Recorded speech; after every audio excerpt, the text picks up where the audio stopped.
بسم الله الرحمن الرحيم. الحمد لله والصلاة والسلام على سيد المرسلين وعلى آله وصحبه ومن تبعهم بإحسان إلى يوم الدين. أما بعد. Assalamu alaikum wa rahmatullahi wa barakatuh. Bienvenue mes chers frères et sœurs dans ce nouveau cours concernant l'explication des 40 hadiths coraniques, l'Arba'oun al-Qur'aniyah. Peux-tu m'envoyer s'il te plaît, Younous, le lien, que je puisse le partager? Nous nous étions arrêtés, Ikhwani wa Akhawati al-Kiram, sur le 20e hadith de notre livre. Alors, avec ce 21e hadith, nous allons commencer un nouveau chapitre. Ce chapitre concerne les hadiths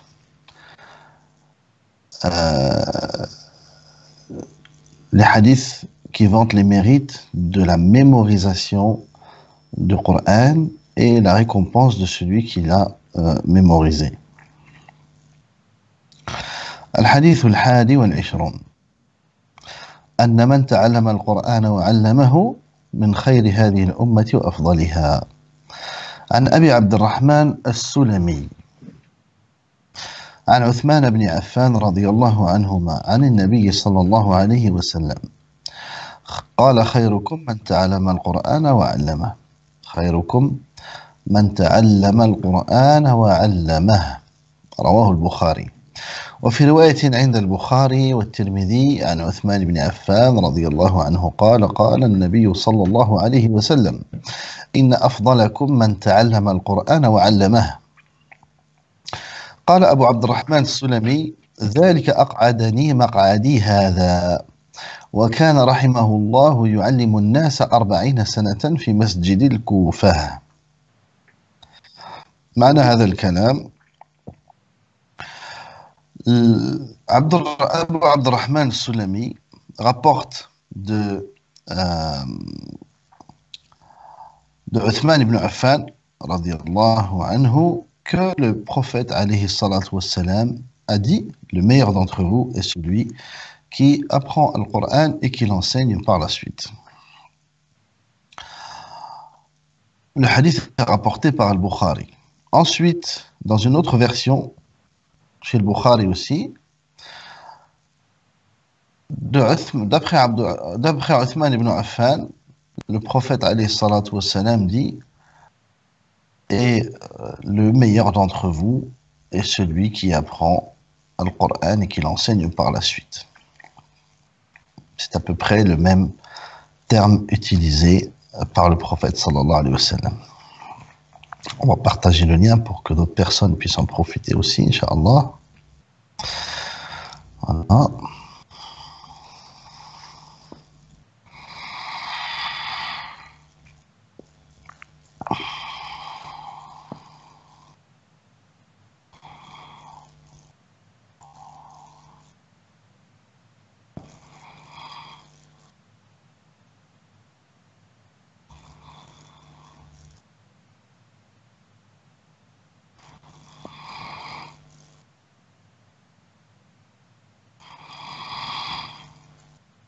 Voilà.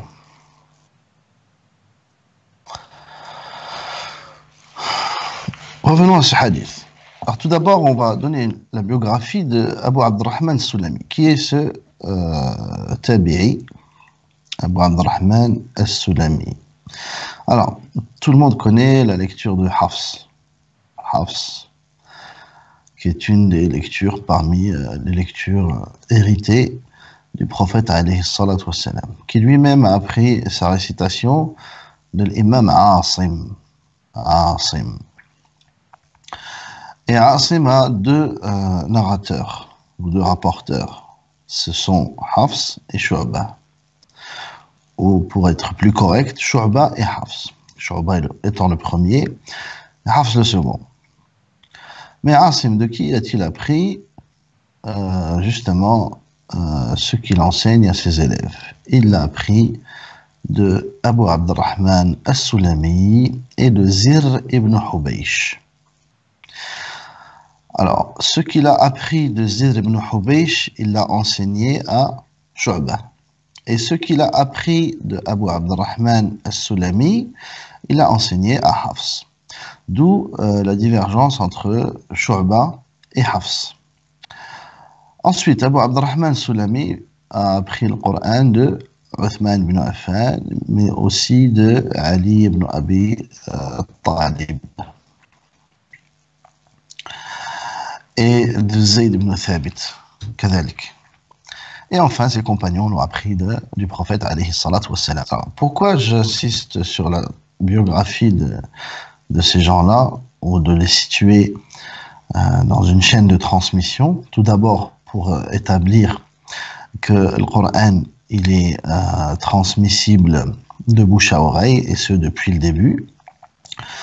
Deuxièmement, pour que vous sachiez la lecture de Hafs, d'où est-ce qu'elle vient exactement. Donc la chaîne de transmission de Hafs, qui remonte jusqu'au prophète sallallahu alayhi wa sallam, c'est Hafs, an Asim, an Abi Abdurrahman al-Sulami, an Uthman ibn Affan, wa Ali wa Zayd, an al-Nabi sallallahu alayhi wa sallam. Donc voilà, c'est une chaîne qui est très courte. Donc, Abu Abdurrahman al-Sulami, lorsqu'il a entendu ce hadith, qu'a-t-il dit? Il dit, lorsque j'ai entendu ce hadith, c'est ce qui m'a poussé à m'asseoir ici, dans la mosquée de Al-Koufa, à enseigner le Coran. Et il est resté à enseigner 40 ans dans cette mosquée. 40 ans à enseigner le Coran. Pourquoi? À cause d'un seul hadith qu'il a entendu, un hadith du prophète sallallahu alayhi wa sallam. Quel est ce hadith? Le meilleur d'entre vous est celui qui apprend le Coran et qui l'enseigne par la suite. Donc cela veut dire que le prophète sallallahu alayhi wa sallam a donné une grande importance, et ça c'est une chose qui est connue des musulmans, que l'enseignant du Coran, il a un statut spécial dans notre communauté. Et c'est pour cela qu'il s'est assis, donc il a consacré sa vie à enseigner le Coran. Et aujourd'hui, grâce à ses efforts et aux efforts d'autres personnes, nous récitons le Coran donc à cette manière qui est la manière de Hafs. Hein. Et lorsqu'on dit Hafs ou Warsh ou Shu'ba ou ces personnes-là, cela ne veut pas dire que ce sont eux qui ont innové et choisi de lire le Coran de telle ou telle manière. Mais seulement, on attribue la lecture à ces personnes-là parce qu'ils ont consacré leur vie à les enseigner, à tel point qu'elles n'ont été connues que par eux. Mais elles viennent toutes du prophète sallallahu alayhi wa sallam. Et parce qu'ils ont consacré leur vie à l'enseigner et que c'est grâce à eux qu'elle s'est propagée de par le nombre de leurs élèves et du fait qu'ils ont consacré beaucoup de temps, à tel point que ces lectures n'étaient connues que par leur billet. Du coup, on a attribué donc ces lectures à ces personnes-là. Donc la cause c'est quoi? La cause c'est parce qu'elles se sont propagées par leur billet, à tel point qu'on connaissait cette lecture que par cette personne-là. Du coup, on appelait la lecture de Hafs, la lecture de Shu'ba, la lecture de Warsh, Qalun, etc., Hamza, et ainsi de suite. Mais on aura tout le temps d'en discuter, Inch'Allah, lors d'un prochain cours. Alors, c'est encourageant d'apprendre le Coran, mais c'est encore plus encourageant de l'enseigner par la suite. Parce que le prophète sallallahu alayhi wa sallam, lorsqu'il parle à ce moment-là, il s'adresse aux compagnons radiyallahu anhum. Bon. Quelles sont les meilleures créatures après les anges, à votre avis? Ce sont les prophètes. Et après les prophètes, ce sont les compagnons radiyallahu anhum. Donc déjà, il s'adresse aux meilleurs des personnes. Et il leur dit, le meilleur d'entre vous, c'est-à-dire le meilleur des meilleurs. Qui est-ce? C'est celui qui apprend le Coran et qui l'enseigne par la suite. Donc, le fait de l'enseigner, comme on l'a dit, c'est quelque chose de très gratifiant et qui a beaucoup de récompenses. Pourquoi cela?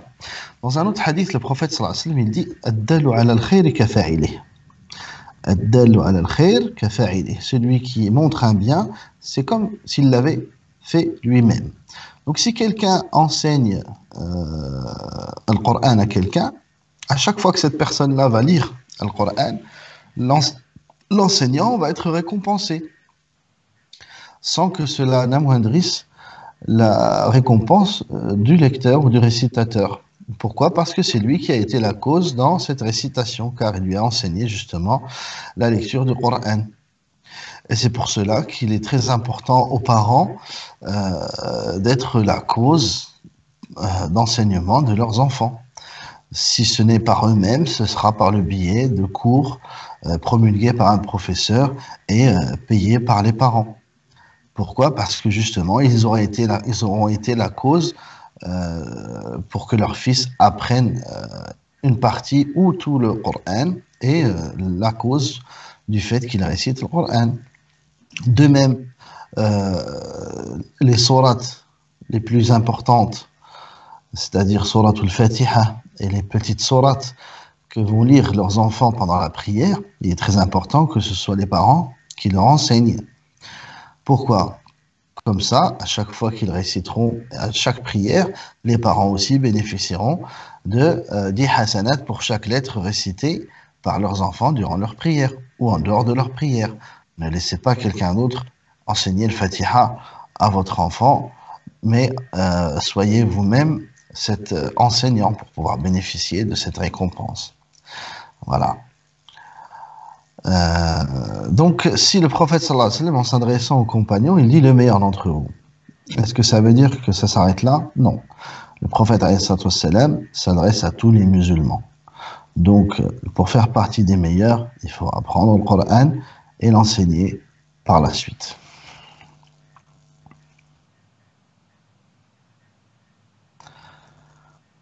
الحديث الثاني والعشرون 22e hadith رفعة أهل القرآن ولو كانوا مماليك. Ça c'est un hadith qui montre l'importance dans la communauté et le statut de la personne qui connaît le Coran par cœur. C'est un hadith qui va tout résumer, comme vous allez le voir. عن نافع بن عبد الحارث أنه لقي عمر بن الخطاب رضي الله عنه بعسفان، وكان عمر رضي الله عنه استعمله على مكة، فقال له عمر: من استخلفت على أهل الوادي؟ قال: استخلفت عليهم ابن أبزة. قال: وما ابن أبزة؟ لم يقل ومن، قال: وما ابن أبزة؟ فقال: رجل من موالينا. قال: رجل من موالينا. فقال عمر رضي الله عنه: استخلفت عليهم مولى؟ فقال: إنه قارئ لكتاب الله عالم بالفرائض قاض. فقال عمر رضي الله عنه: أما إن نبيكم صلى الله عليه وسلم قد قال إن الله يرفع بهذا الكتاب أقواما ويضع به آخرين. رواه مسلم وأحمد واللفظ لأحمد. Alors, en français, Nafi' ibn Abd al-Harith a rencontré Omar ibn al-Khattab à Asafan. Donc, Asafan ou Usfan, c'est un endroit qui est entre Médine et Mecca. Et Omar, radiyallahu anhu, lui dit: qui as-tu délégué pour gouverner les gens de la vallée? La vallée, c'est-à-dire la Mecque. Pourquoi? Parce que ce Nafi' ibn Abd al-Harith, comme vous le savez bien sûr, quand Omar ibn al-Khattab radiyallahu anhu était calife, il résidait à Médine. Et donc, il avait délégué sur certaines contrées et certaines villes des gouverneurs pour pouvoir gérer les affaires des musulmans. Et donc, pour Mecca, c'était Nafi' ibn Abd al-Harith. Donc, il a rejoint donc, à Safan, et Omar lui a demandé: qui as-tu délégué à ta place pour gouverner les gens de la vallée, c'est-à-dire la vallée de la Mecque? Il lui dit Ibn Abza. Ibn Abza. Alors Omar radiallahu anhu Il lui dit, mais qu'est-ce que Ibn Abza? Il lui dit, un homme parmi nos affranchis. Un affranchi, c'est un esclave qui a été affranchi. Donc il les appelait Al-Mawali, Al-Mawla, l'affranchi. Et il lui dit, Omar, à ce moment-là, il lui dit, tu as délégué un affranchi. Et Nafi lui répond tout simplement, il connaît le Coran par cœur, il sait partager l'héritage, donc il a la science de l'héritage, et il est juge. Il est juge. Et là, Omar radiallahu anhu dit, certes, votre prophète a dit qu'Allah Azza wa Jal élevait les hommes, ou plutôt des gens, avec ce livre, et en rabaissait d'autres, c'est-à-dire le livre d'Allah subhanahu wa ta'ala. Hadith rapporté par Muslim. On va s'arrêter un petit peu sur ce hadith, même s'il prend du temps, Inch'Allah ta'ala, mais il y a beaucoup de choses à en tirer. La première chose, c'est quoi? La première chose, c'est que lorsqu'on est responsable de quelque chose et que l'on doit s'absenter, on doit absolument déléguer la responsabilité à quelqu'un. Pourquoi? Parce que cette chose-là est quelque chose qui doit être géré continuellement. À ce moment-là, on doit déléguer quelqu'un pour pouvoir gérer cette chose-là. Et c'est ce qu'a fait Nafi' ibn Abdil Harith. Et c'est ce qu'a fait Omar radiallahu anhu, hein, vu qu'il n'est pas résident de la Mecque. Donc il a délégué Nafi' ibn Abdil Harith. Et lorsque Nafi' s'est absenté, il a délégué Ibn Abza. Donc voyons voir. Lorsque Omar radiallahu anhu lui demande qui as-tu délégué, il lui dit Ibn Abza. Regardez bien la réponse, ou plutôt la question de Omar radiallahu anhu. Il ne faut pas oublier qu'Omar radiallahu anhu, c'est un Mecquois à la base. Il a grandi à la Mecque, il connaît tous les notables de la Mecque. Les gens importants, les gens influents, il connaît chaque tribu de la Mecque, il connaît tout le monde. Alors, sa question, ce n'est pas qui est Ibn Abza, car de toute manière, il ne le connaissait pas. Donc, sa question, c'est plutôt qu'est-ce que Ibn Abza? D'où le terme Wama Ibn Abza. Qu'est-ce que Ibn Abza? Pour que tu le choisisses pour gouverner les gens de la Mecque en ton absence. Qu'est-ce qu'il peut bien être? Quel est son statut? C'est pour ça qu'il n'a pas demandé qui est. De toute façon, il ne le connaît pas. Mais il a dit, qu'est-ce que Ibn Abza? Et là, il lui répond, regardez la réponse de Nafi' ibn Abd al-Harith, il lui dit, c'est un de nos affranchis. C'est un de nos affranchis. Il aurait très bien pu lui répondre tout de suite, c'est quelqu'un qui connaît le Coran par cœur, etc., etc. Non, il a d'abord voulu situer le statut social de cette personne. Il a dit, c'est un de nos affranchis. C'était un esclave. Et même après, même avec cela, je l'ai quand même choisi pour gouverner à ma place. Donc c'est qu'il y a une grande raison derrière. Hein? Et là, la question de Omar radiallahu anhu, il était étonné. Comment peux-tu choisir un affranchi alors qu'il y a des gens, il y a des notables, il y a plein de gens qui ont de la science à la Mecque, etc. Il y a des notables, etc. Des gens, des Mécois d'origine, des gens qui sont là depuis des générations, des familles reconnues, qui ont de la notoriété, etc. Et pourtant, tu as choisi cet homme-là. Il lui dit, Astakhlafta alayhim maoula, tu as délégué un affranchi à ta place. Et là, qu'est-ce qu'il lui répond? Pour couper court à la discussion, il lui dit Innahu qari'un li kitabillah. Il connaît le Coran par cœur. Et il sait partager l'héritage, qui est une science assez complexe. Et il est juge. Il est juge, c'est-à-dire qu'il juge les affaires des gens. Donc c'est quelqu'un d'intègre. Alors qu'est-ce que dit à ce moment-là Omar radiallahu anhu? Il dit Ama inna nabiyakum.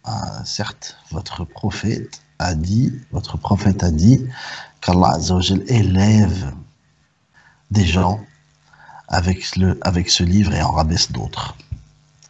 Et bien sûr, il a élevé Ibn Abza avec le livre, avec le Coran, Et il a rabaissé d'autres personnes. C'est-à-dire, regardez, il est passé du statut d'affranchi à statut de gouverneur. Allahu Akbar. Donc celui qui recherche la stature même ici-bas, il l'aura avec le Coran. Et ce n'est pas un encouragement à chercher la stature ici-bas, mais c'est juste pour vous montrer que le Coran, il met en valeur la personne qui l'apprend par cœur ici-bas avant de la mettre en valeur dans l'au-delà, comme on va le voir avec les hadiths suivants.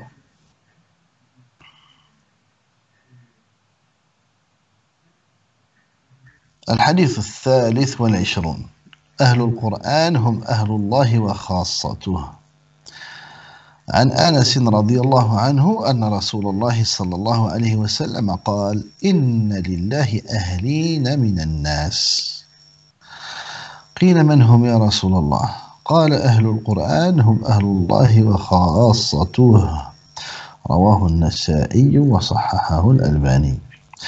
D'après Anas radiallahu anhu, le messager d'Allah alayhi salatu wassalam dit Allah azza wa jal à des gens rapprochés. Parmi les gens, il y en a qui lui sont rapprochés. Et on lui dit, qui sont-ils au messager d'Allah? Il dit les gens du Coran. Ce sont eux, les gens rapprochés d'Allah azza wa jal. Hum ahlullahi wa khassatuh. Hadith rapporté par Nasa'i et certifié authentique par l'Albani. Bien sûr, est-ce que toute personne qui lit le Coran ou qui connaît le Coran, peut-on affirmer de lui que c'est quelqu'un du Coran? Nous avions vu il y a 2 jours un commentaire de Ibn al-Qayyim rahimahullah concernant les gens du Coran. Qui sont-ils? Et il avait dit dans le commentaire, je cite, les gens du Coran sont ceux qui connaissent son sens et qui le mettent en pratique, même s'ils ne le connaissent pas par cœur. Et il dit, celui qui ne le comprend pas et ne le met pas en pratique ne sera jamais quelqu'un du Coran, même s'il le connaît par cœur et qu'il le récite parfaitement. Fin de citation d'Ibn al-Qayyim dans Zad al-Ma'ad. Donc cela veut dire que l'appartenance à ce petit groupe, ce sont des personnes qui ont compris le Coran et qui le mettent en pratique. Et pas n'importe qui. Ce n'est pas parce que l'on connaît le Coran par cœur qu'on fait partie de Ahlullahi wa Khassatuh, mais bien parce qu'on a fait le suivi du Coran. الذين يتلون كتاب الله حق تلاوته أولئك يؤمنون به ومن يكفر به فأولئك هم الخاسرون. هنا معنى كلمة يتلون نقول تلا الشيء أي تبعه. Le mot yatluna ici veut dire suivre et non le sens commun que comprennent les gens qui est le fait de lire, mais le fait de suivre. Ceux qui suivent le Coran comme il se doit, ces gens-là ont la foi, sont les croyants.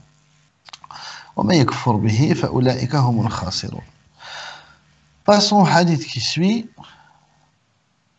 الحديث الرابع والعشرون فضل صاحب القرآن إذا دخل الجنة. Et là, comme on voyait donc tout à l'heure, le mérite d'apprendre le Coran ici-bas, nous allons voir maintenant le mérite d'apprendre le Coran dans l'au-delà. Quelle est la récompense dans l'au-delà? On a vu qu'ici-bas, la personne était élevée de par sa mémorisation et de par sa science dans notre communauté. Voyons voir dans l'au-delà, que se passe-t-il?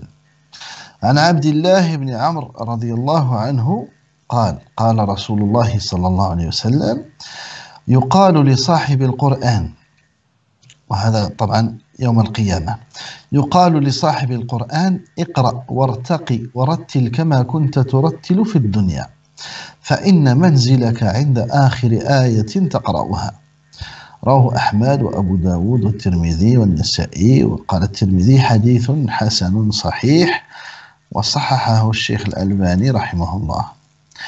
D'après Abdullah ibn Amr ibn al-As radiyallahu anhuma, le messager d'Allah alayhi salatu wassalam dit: on dira à celui qui a mémorisé le Coran, c'est-à-dire le jour du jugement dernier, on lui dira: Iqra wartaqi, lis et fais une ascension, et psalmodie comme tu le faisais dans la dunya.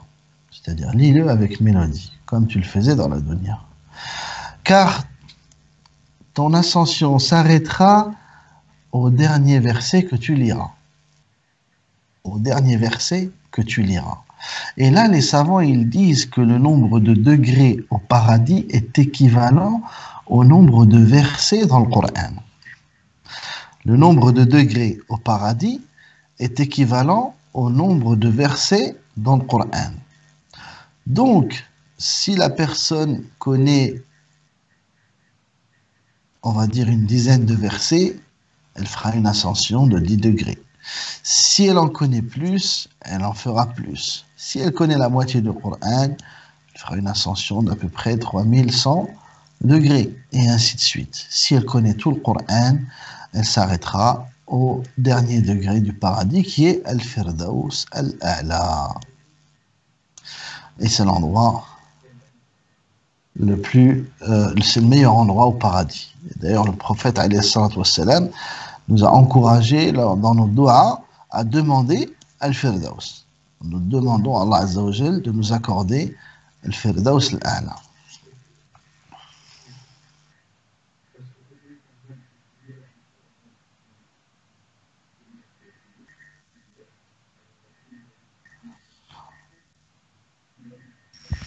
الحديث الخامس والعشرون, pour moi c'est le meilleur hadith du livre.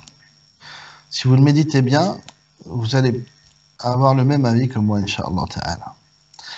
فضل حافظ القرآن وما له من الأجور العظيمة.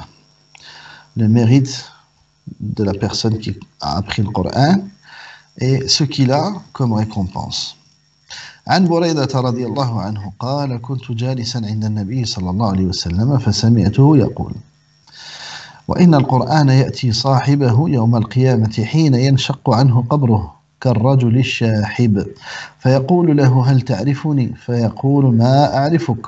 فيقول: أنا صاحبك القرآن الذي أظمأتك بالهواجر وأسهرتك ليلك، وإن كل تاجر من وراء تجارته، وإنك اليوم من وراء كل تجارة. فيعطى الملك بيمينه والخلد بشماله، ويوضع على رأسه تاج الوقار، ويكسى والداه حلتين لا يقوم لهما أهل الدنيا، فيقولان: بم كسينا هذا؟ فيقال لهما: بأخذ ولدكما القرآن. ثم يقال: اقرأ واصعد في درج الجنة وغرفها. فهو في صعود ما دام يقرأ هذا كان أو ترتيلا. رواه أحمد وابن ماجه والصحاح الهيثمي وابن كثير في تفسيره والسيوطي والألباني في السلسلة الصحيحة. D'après Buraïda, radiyallahu anhu, il dit: j'étais assis avec le messager d'Allah alayhi salatu wassalam, et je l'ai entendu dire: et le Coran viendra à celui qui l'a mémorisé le jour du jugement dernier lorsque sa tombe s'ouvre. Il viendra sous l'apparence d'un homme chétif, d'un homme pâle, et lui dira: me reconnais-tu? Et il lui dira: non, je ne te reconnais pas. Et il lui dira: je suis Al-Qur'an, ton ami Al-Qur'an, ton compagnon, pardon, Al-Qur'an, celui qui t'a assoiffé de jour et t'a fait veiller de nuit. Et chaque commerçant cherche un gain dans son commerce. Et toi, aujourd'hui, tu vas avoir le gain de tous les commerces. Et on lui donnera la royauté à sa droite. On lui donnera la royauté à sa droite et l'éternité à sa gauche. Et on posera sur sa tête une couronne et on habillera ses parents de 2 vêtements que nulle personne ici-bas ne pourra estimer. Et ils diront à ce moment-là, pour quelle raison nous donne-t-on ces vêtements? Et on leur dira, car votre enfant a appris le Coran. Puis, on dira à cette personne, lis et fais une ascension dans les degrés du paradis. Et il sera en ascension tant qu'il lira le Coran, que ce soit en le psalmodiant ou non. Hadith rapporté par Ahmed ibn Majah et d'autres. Qu'est-ce que l'on peut retenir de ce fameux hadith? Et pourquoi est-il si important, comme je viens de le citer tout à l'heure? Alors tout d'abord, il annonce une bonne nouvelle. Et cette bonne nouvelle, elle commence au moment où l'humanité entière est en peur, est en crise. C'est une crise mondiale ce jour-là, lorsque l'ange souffle dans la trompe et tous les gens sortent de leur tombe. Et beaucoup, croyez-moi, ne sauront pas ce qui se passe ce jour-là, mis à part les musulmans. Et dans les musulmans, comme vous le savez, beaucoup auront peur. Vous imaginez, vous êtes dans votre tombe, ça fait des années, des décennies, peut-être des siècles ou des millénaires que vous y êtes, Allahu A'lam, et tout d'un coup, la tombe s'ouvre et Allah vous ressuscite. Vous savez ce qui se passe, c'est le jour du jugement dernier. C'est le jour où vous rendez des comptes à Allah subhanahu wa ta'ala. Et là, c'est là où la personne, elle craint pour sa vie, pas pour sa vie qu'elle va la perdre, mais pour sa vie éternelle. Où est-ce qu'elle va la passer? Dans quel endroit? Est-ce que c'est au paradis ou en enfer? Wal'iyadhu billah. Et comme par hasard, quelqu'un vient vous voir devant votre tombe. Est-ce que c'est le moment de poser des questions? Est-ce que tu me reconnais ou pas? C'est pas le moment. La surprise doit être grande.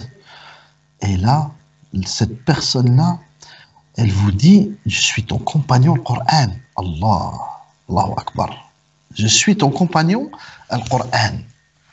Tout de suite, ça rassure. Pourquoi cette apparence pâle et chétif? Nous allons le voir par la suite.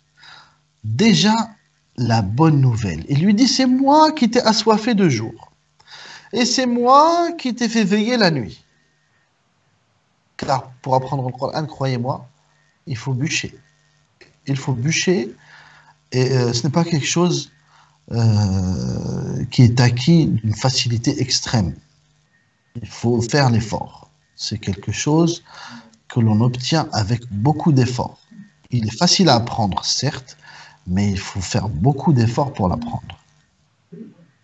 Donc là, elle lui dit, c'est moi qui t'ai fait veiller tes nuits et qui t'ai assoiffé de jour. Qu'est-ce qu'il lui dit à ce moment-là? Il lui dit, et tous les commerçants cherchent à faire un bénéfice dans leur commerce. Cela est connu.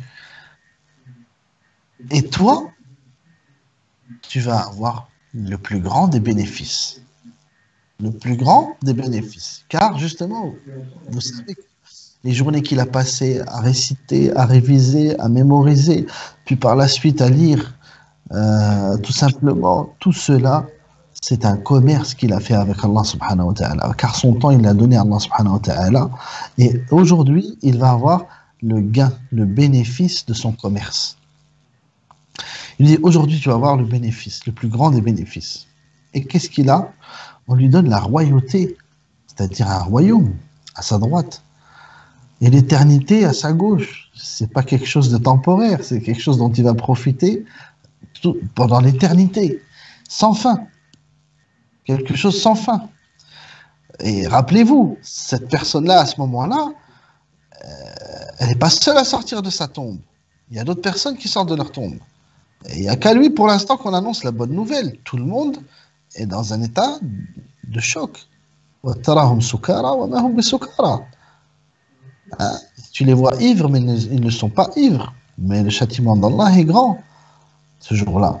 Et lui, il a la bonne nouvelle dès sa sortie de la tombe. C'est-à-dire qu'Allah Azza wa Jal, il ne le laisse pas un moment, il ne lui laisse pas un moment où il aurait peur. Pour le rassurer tout de suite, le Coran lui apparaît devant lui. Et donc, on lui donne donc le royaume à sa droite et l'éternité à sa gauche, et on lui met une couronne sur la tête. Une couronne, pourquoi? Pour le distinguer dans la foule qu'il va y avoir. Il faut qu'il soit distinctible. Et qu'est-ce qui se passe par la suite? Est-ce que la récompense s'arrête à cette personne?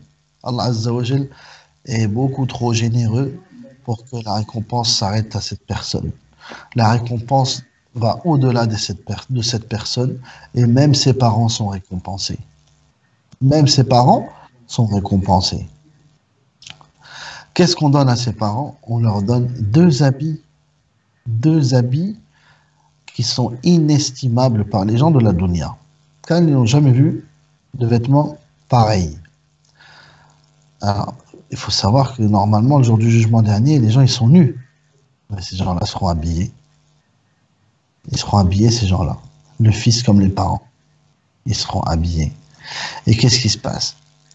Et là, ils demandent, étonnés d'avoir ces vêtements et de voir leur valeur inestimable, ils demandent, mais pourquoi nous donne-t-on ces vêtements? Qu'est-ce qu'on a fait? Qu'est-ce qu'on a fait pour mériter d'avoir ces vêtements?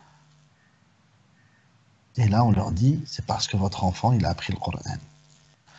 Écoutez bien, il a dit, c'est parce que votre enfant a appris le Coran. C'est pas parce que vous avez enseigné le Coran à vos enfants. Non, non, non, non, non, non. La récompense des parents n'est pas parce que les parents ont poussé l'enfant à apprendre. C'est juste parce que l'enfant a appris le Coran. Donc c'est une récompense qui a dépassé celui qui a appris le Coran. Ça a débordé sur ses parents. La récompense a débordé sur ses parents. Vous voyez la grandeur et la générosité d'Allah subhanahu wa ta'ala. Et là, qu'est-ce qu'on lui dit? On lui dit de lire, comme le hadith précédent, de lire et de faire une ascension au paradis, car l'endroit où il s'arrêtera donc sera bien sûr le dernier verset qu'il récitera. Voilà. Voilà pour ce hadith. Vous comprenez maintenant pourquoi je disais que c'était mon hadith préféré. Avant de clôturer ce hadith, je vais vous lire un commentaire de l'auteur concernant l'apparence du Coran. Pourquoi il vient sous une apparence chétive et pâle. قال أهل العلم كالرجل الشاحب هو المتغير اللون والجسم لعارض من العوارض كمرض أو سفر أو نحوهما وكأنه يجيء على هذه الهيئة ليكون أشبه بصاحبه في الدنيا الذي كان يحفظ القرآن أو للتنبيه له على أنه كما تغير لونه في الدنيا لأجل القيام بالقرآن كذلك القرآن لأجله في السعي يوم القيامة حتى ينال صاحبه الغاية القصوى في الآخرة والدرجات العلى. Alors, les savants disent, il vient sous une apparence chétif et pâle. Pourquoi en général les gens ils sont comme ça? À cause soit d'une maladie ou d'un long voyage ou autre chose dans le genre. Et s'il vient sous cette apparence, c'est comme si c'était pour lui dire cette apparence c'est celle que tu avais lorsque tu faisais l'effort justement de mémoriser et de lire le Coran. Car comme cela prend beaucoup d'efforts et beaucoup de temps, hein, donc parfois on saute un repas, où on a soif mais on ne boit pas tout de suite, etc. On veille la nuit. Tout cela, bien sûr, ça influence, ça a une influence sur le corps, hein, sur l'apparence, sur la mine de la personne. Et bien sûr, le Coran, il lui vient sous cette apparence pour lui rappeler justement les efforts qu'il avait fait, etc. Et bien sûr, pour le rassurer, comme si c'était pour lui dire que lui aussi allait œuvrer pour lui, hein, ce jour-là qui est le jour du jugement dernier, comme lui-même avait œuvré dans son apprentissage et dans sa mémorisation. Voilà pour le commentaire. Nous allons nous arrêter là, Inch'Allah Ta'ala, pour les hadiths. Si vous avez des questions, n'hésitez pas à les écrire, que je puisse y répondre. S'il y a des questions auxquelles je n'ai pas répondu hier, attends, bien noté. Communiquer dans le chat, Inch'Allah. Salahuddin, tu vois les questions ou pas? Salahuddin. Salahuddin. Il m'entend pas. Concernant les corrections du tajwid, ah non, je n'ai pas de casque et j'ai pas d'audio en fait, j'entends rien du tout. Donc les corrections, Inch'Allah Ta'ala, à partir de la semaine prochaine. Pour l'instant, on n'a pas beaucoup de personnes qui se sont manifestées. Donc le programme qui suivra l'explication de ce livre, il nous reste, je crois, peut-être 3 séances pour terminer ce livre.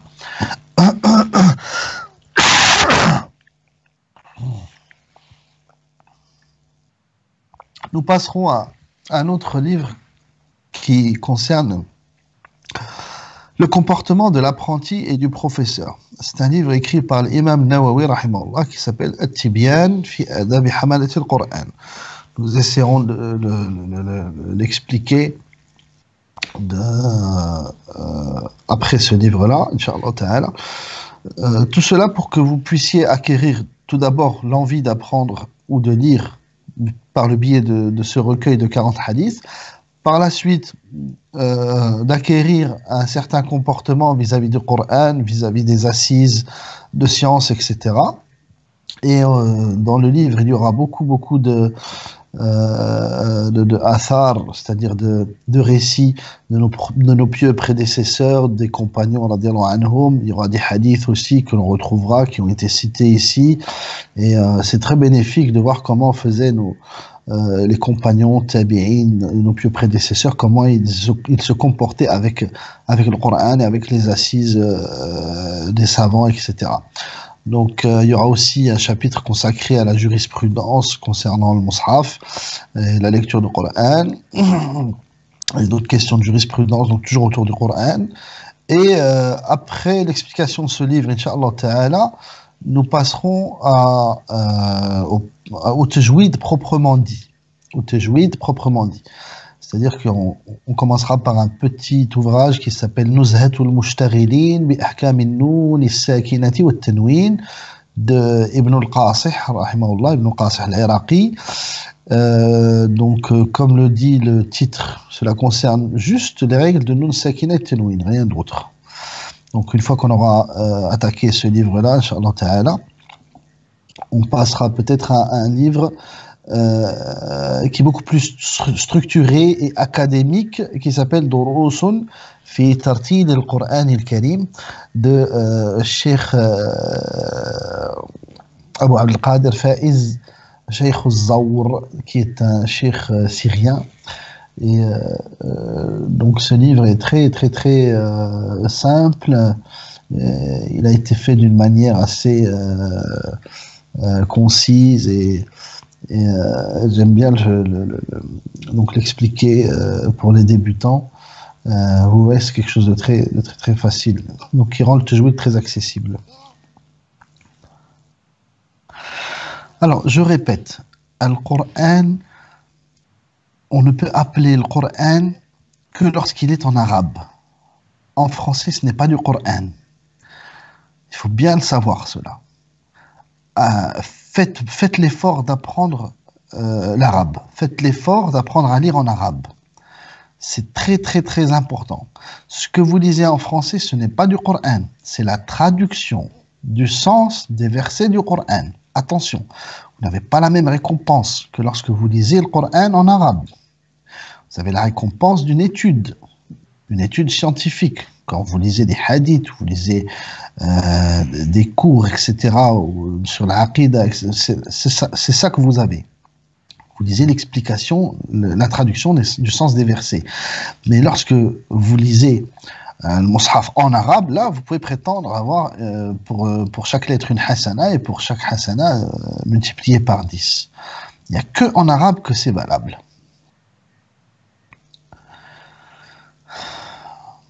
Alors, la phonétique, je peux vous citer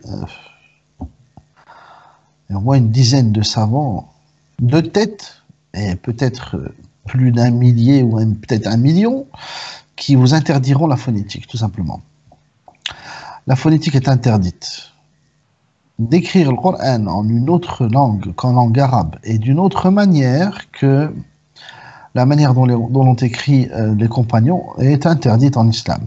C'est pas moi qui le dis, c'est l'imam Ahmad, c'est l'imam Malik et c'est beaucoup d'autres après eux. Pourquoi ? Alors, la question a été posée à Malik, rahimahullah.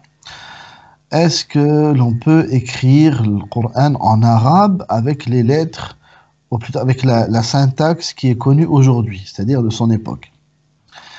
Il dit non. Il doit être écrit comme l'ont écrit les premiers scribes.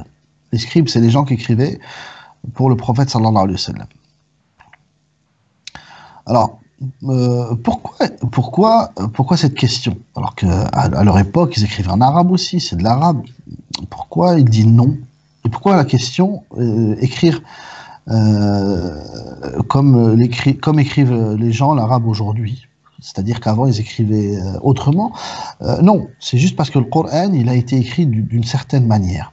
Il y a des lettres dans le Coran qui sont écrites, mais qui ne sont pas prononcées. Il y a des lettres dans le Coran qui ne sont pas écrites, mais que l'on doit prononcer.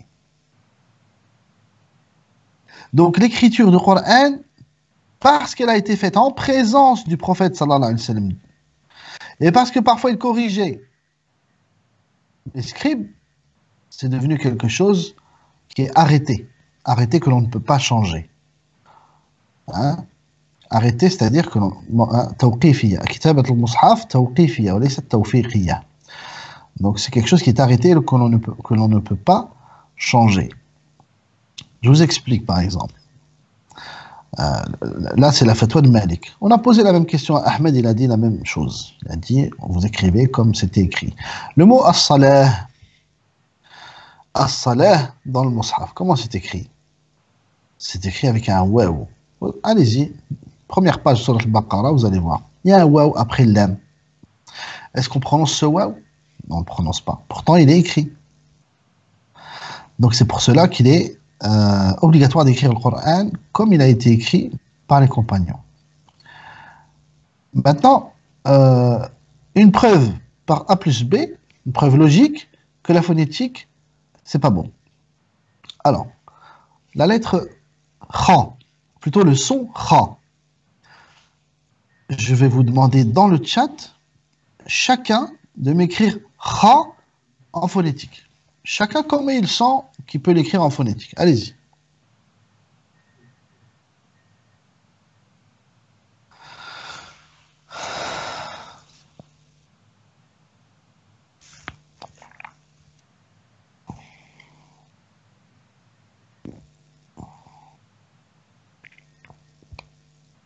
Oula.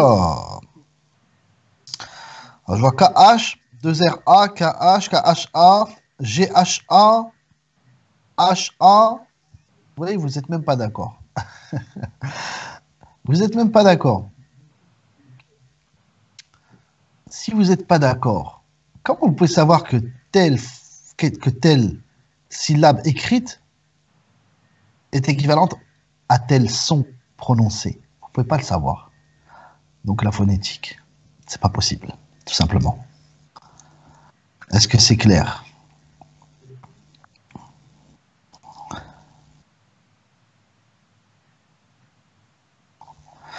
Alors, l'apprentissage du Coran pour les débutants, je ne conseille pas d'apprendre. Quand on est débutant, on apprend tout d'abord à lire. Ensuite, on apprend. Mais d'abord, la lecture. Apprendre à lire comme il faut. Ensuite, mémoriser.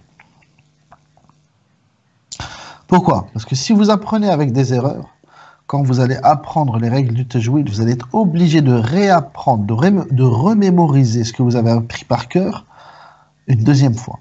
Tout ça pour pouvoir corriger les erreurs qui ont été mémorisées.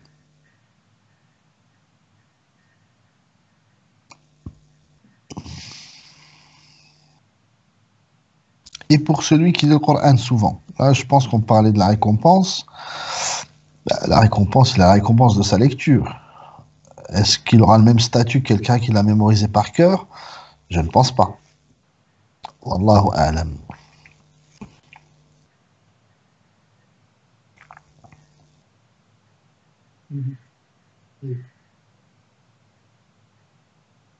S'il n'y a plus d'autres questions,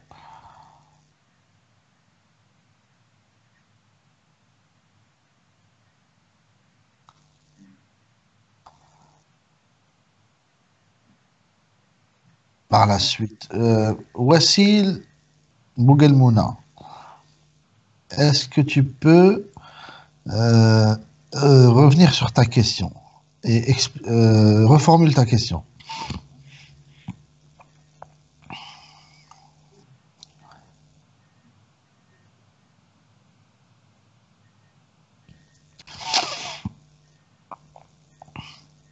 Ah, est-ce qu'il a appris à lire par la suite? Ah oui, parce qu'il est connu qu'il ne savait pas lire.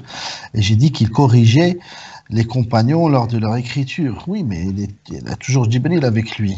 Al-Wahi. Il n'est pas obligé de savoir lire pour corriger. Jibril peut très bien lui dire de dire aux compagnons de corriger. Là, il s'est trompé. Alors, comment ça se passait? Lorsqu'il avait la révélation, il convoquait les scribes et récitait le Coran. Et les scribes écrivaient les versets coraniques sur des parchemins, sur des ossements, sur des tissus, sur des ardoises, et sur des bouts de bois aussi, donc, et ce genre de choses. Et lorsqu'il y avait une erreur, il les corrigeait. Est-ce que cela veut dire qu'il lisait ce qu'ils avaient écrit?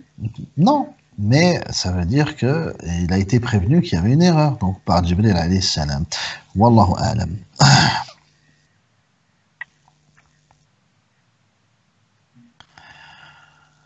Est-ce que l'on peut utiliser les audios pour apprendre? Alors, les audios, il y a un avantage. Si le récitateur est quelqu'un de recommandé, ça veut dire que vous allez entendre une bonne récitation. Vous pouvez essayer d'apprendre avec, mais est-ce que l'enregistrement va pouvoir vous corriger lorsque vous allez réciter? Ça, c'est la question. Non. Donc, on peut avancer un peu avec les audios, mais on ne sera jamais sûr du fait que l'on récite bien ou pas. Pourquoi? Parce qu'il n'y aura personne pour corriger. Donc, c'est une solution temporaire, on va dire, jusqu'à trouver un professeur.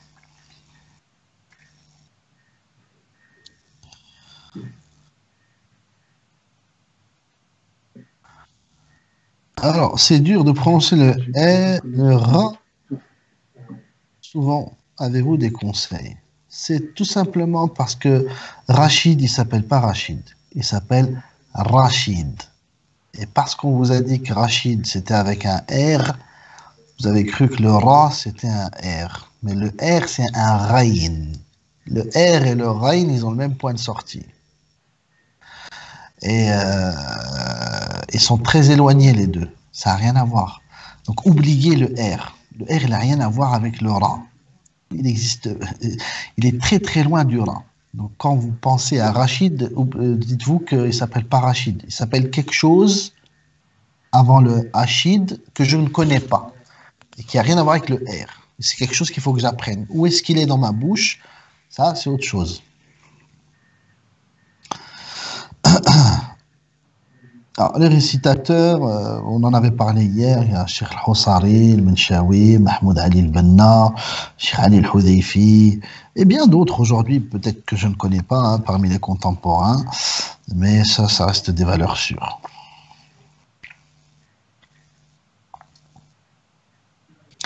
Le tajwid, c'est réservé au Coran. Le tajwid, c'est réservé au Coran. Le tajwid dans les invocations, beaucoup de savants ont dit que c'était une innovation. Hein. C'est pas quelque chose à faire pendant les invocations. Non.